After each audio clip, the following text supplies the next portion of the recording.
Okay, so you know that feeling. Like you can read English pretty well, right? Maybe even watch movies without subtitles. Mm-hmm. But then someone asks you something simple and just nothing.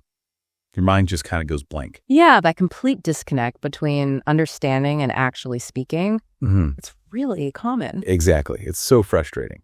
So if that sounds like you, well, you're definitely in the right place today. Maybe you've been learning English for a while and, that spoken confidence still feels just a bit out of reach. It does for many learners. Well, today, we're not just going to talk about the frustration. We're actually going to explore some really effective ways to bridge that gap. That's exactly the plan. We're diving deep into how you can shift from just understanding English to speaking it fluently and, crucially, with real confidence. And the source we're leaning on for this, it's the Master American English podcast. Think of this as us sort of filtering through their advice. Yeah, pulling out the most valuable insights. Right. The really practical, actionable steps that can genuinely get you speaking English more naturally without all that hesitation.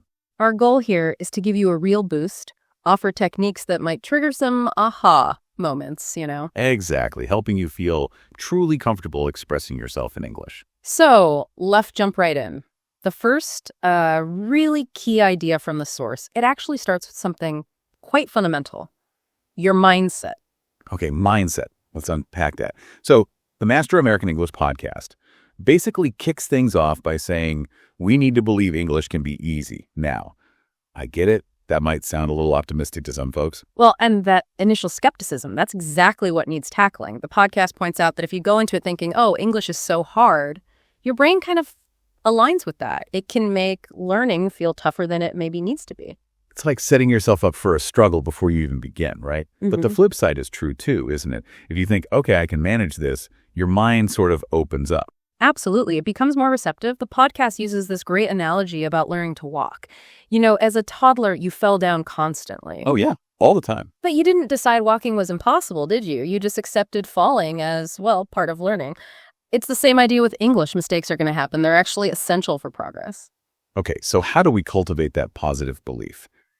The podcast suggests something pretty straightforward. Self-affirmations. Simple phrases you repeat regularly. Things like, English is easy. I can speak English. I am learning every day. Sounds simple, maybe even a bit cheesy, but what's the thinking behind it? Well, it taps into your subconscious.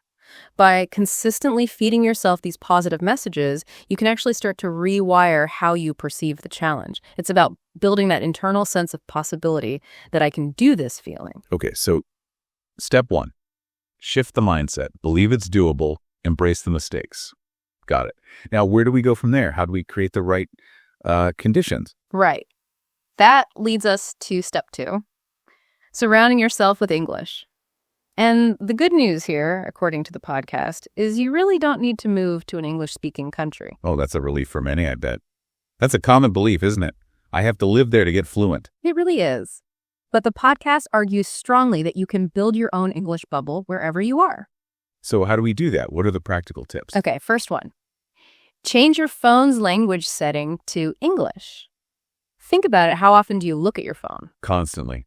Messages, social media notifications. Exactly. All those little interactions become instant mini lessons in English. It just weaves it into your day without adding extra study time. That's clever. What else? Start trying to think in English. This is a big one. Many learners translate in their head first, right? From their native language to English. Yeah, which really slows you down. It does. So the idea is to bypass that. Try forming thoughts directly in English. Start super simple, like, I am getting up now, or I need coffee, or the weather is nice.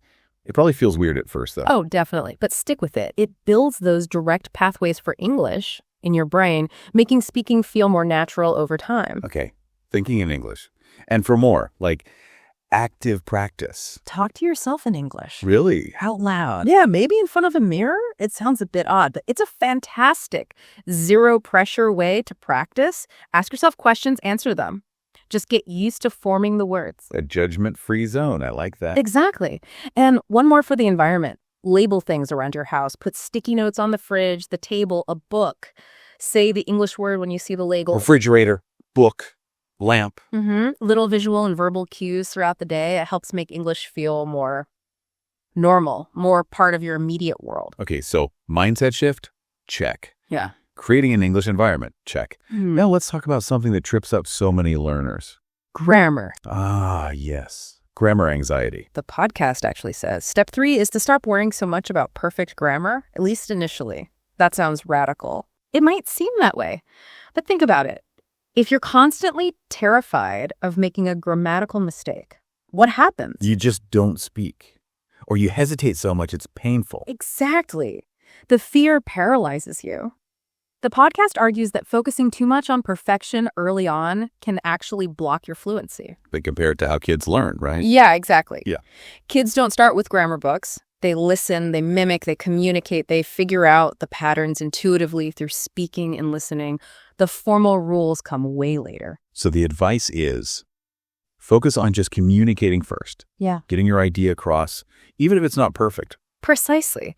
Especially when you're starting to build speaking confidence. Get the words out. Worry about polishing the grammar later. And how do you start doing that? Start with simple sentences, really basic structures. I am eating, she's going to the market, they are playing football, things like that. And then repeat them Repetition. over and over until those simple structures feel automatic, natural. You're building a foundation through use, not just memorization. Okay, believe it's easy. Immerse yourself. Don't sweat the grammar rules too much at first. That logically leads to step 4. Actually using English in your daily life. This is where the rubber meets the road, so to speak. You've got to consciously bring English into your everyday actions. Like how? What kind of examples do they give? Well, think about your morning routine. Instead of your usual internal monologue, try saying, maybe just to yourself, good morning, I feel great today. Or when you're in the kitchen, I am making tea. This tea smells wonderful. Just narrating simple actions. Okay, linking language to routine. What about outside the house? Simple interactions. At the market. Excuse me, do you have fresh tomatoes? Or how much is this with friends? Hey, how's it going? Want to hang out today? Using those everyday situations as mini practice sessions. Exactly. Low stakes, high frequency. And the podcast stresses again. Mistakes are fine. The goal is just getting comfortable using the language in real contexts. Keep speaking. Okay, so we're speaking more. But how do we make it sound better, more natural? That brings us to step 5, right? Improving pronunciation and confidence. Yes. And a key technique here is something we touched on. Listening and repeating, but really focusing on it. Going beyond just understanding the meaning. Way beyond. When you hear native speakers, actively listen to how they say things. Then pause and say it yourself. Try to copy their pronunciation, sure, but also their intonation, the rise and fall, the rhythm. Mimicking the music of the language. That's a great way to put it. It trains your mouth and helps you sound more natural. And they also mention speaking speed. Crucially, they advise speaking slowly and clearly, especially when you're practicing. There's this myth that fast equals fluent. But often it just means jumbled, right? Exactly. Slowing down gives you time to form the sounds correctly and actually helps people understand you better. Clarity over speed. And what about that suggestion to record yourself? That sounds a bit scary. It can feel that way, but honestly, it's incredibly useful. Record yourself saying a few sentences, then listen back. Compare it to a native speaker saying the same thing. You'll immediately hear areas you can work on. Direct feedback. Okay. Makes sense. It's one of the best ways to self-correct. All right, so we're believing, immersing, speaking daily, working on sounding natural. But that fear factor can still be a huge barrier, which leads to step 6, overcoming fear and hesitation.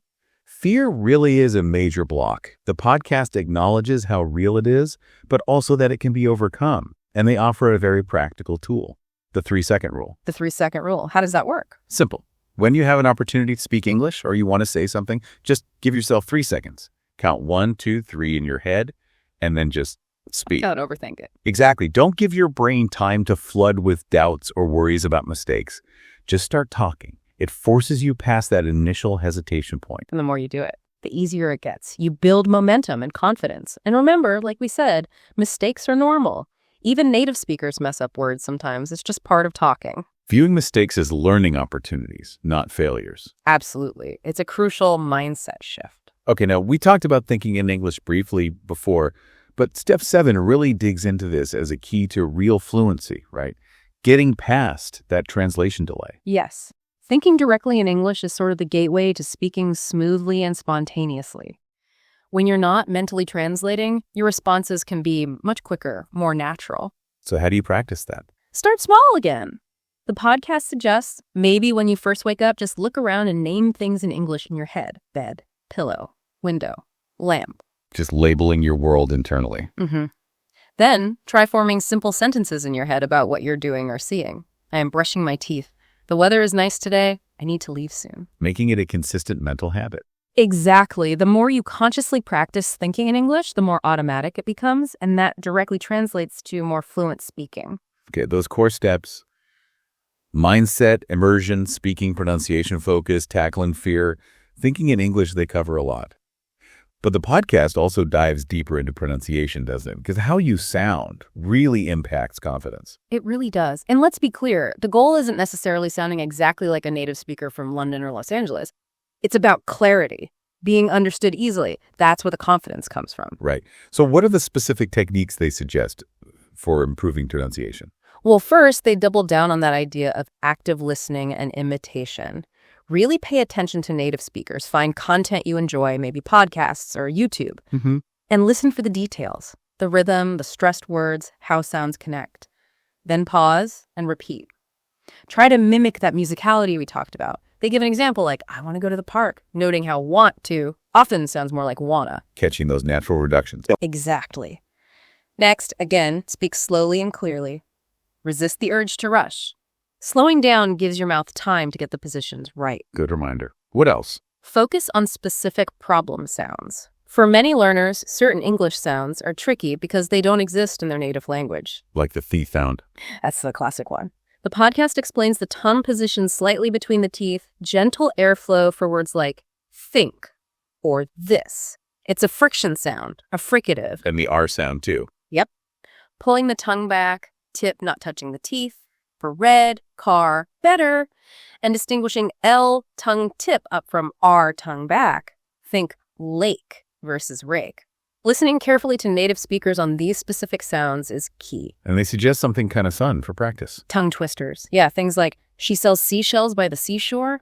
Peter Piper picked a pack. Exactly. They seem silly, but they really train your mouth muscles for difficult sound combinations. Start slow, then speed up gradually. Okay, what about the overall flow, the rhythm? That's about stress and intonation. English is stress-timed, meaning some syllables and words get more emphasis. Listen for that emphasis. Maybe even clap on the stressed parts when you repeat. Like in a sentence, some words stand out more. Right. Usually the important words, nouns, verbs, adjectives get stressed. The smaller function words like the a, to, is are often unstressed and quicker, like I want to go to the store. Understanding and mimicking that pattern makes you sound much more natural. And that recording tip comes up again here too. Definitely. Record yourself, listen back, compare to a native speaker. It's just such a powerful tool for spotting where you can improve your pronunciation on your own. Okay, pronunciation makes a big difference. Yeah. But you also need the words themselves. Yeah. Let's talk vocabulary building. You can't speak confidently if you're constantly searching for the right word. Absolutely essential. And the podcast acknowledges that feeling of being overwhelmed, like there are too many words, or you learn them and then forget them. Been there. Right. But they offer strategies to make vocabulary building more effective and actually kind of enjoyable. Okay, lay them on us. What's the foundation? Reading. Every day, if possible. It's probably the most natural way to encounter new words in context. So not just reading passively. No, active reading.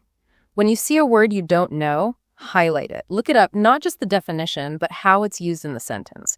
Then, crucially, try to write your own sentence using that new word. Like their example with serendipity, finding something good by chance. Exactly. They suggest making a sentence like, finding that cafe was pure serendipity. That active step helps lock it in. Read different things too, articles, stories, blogs.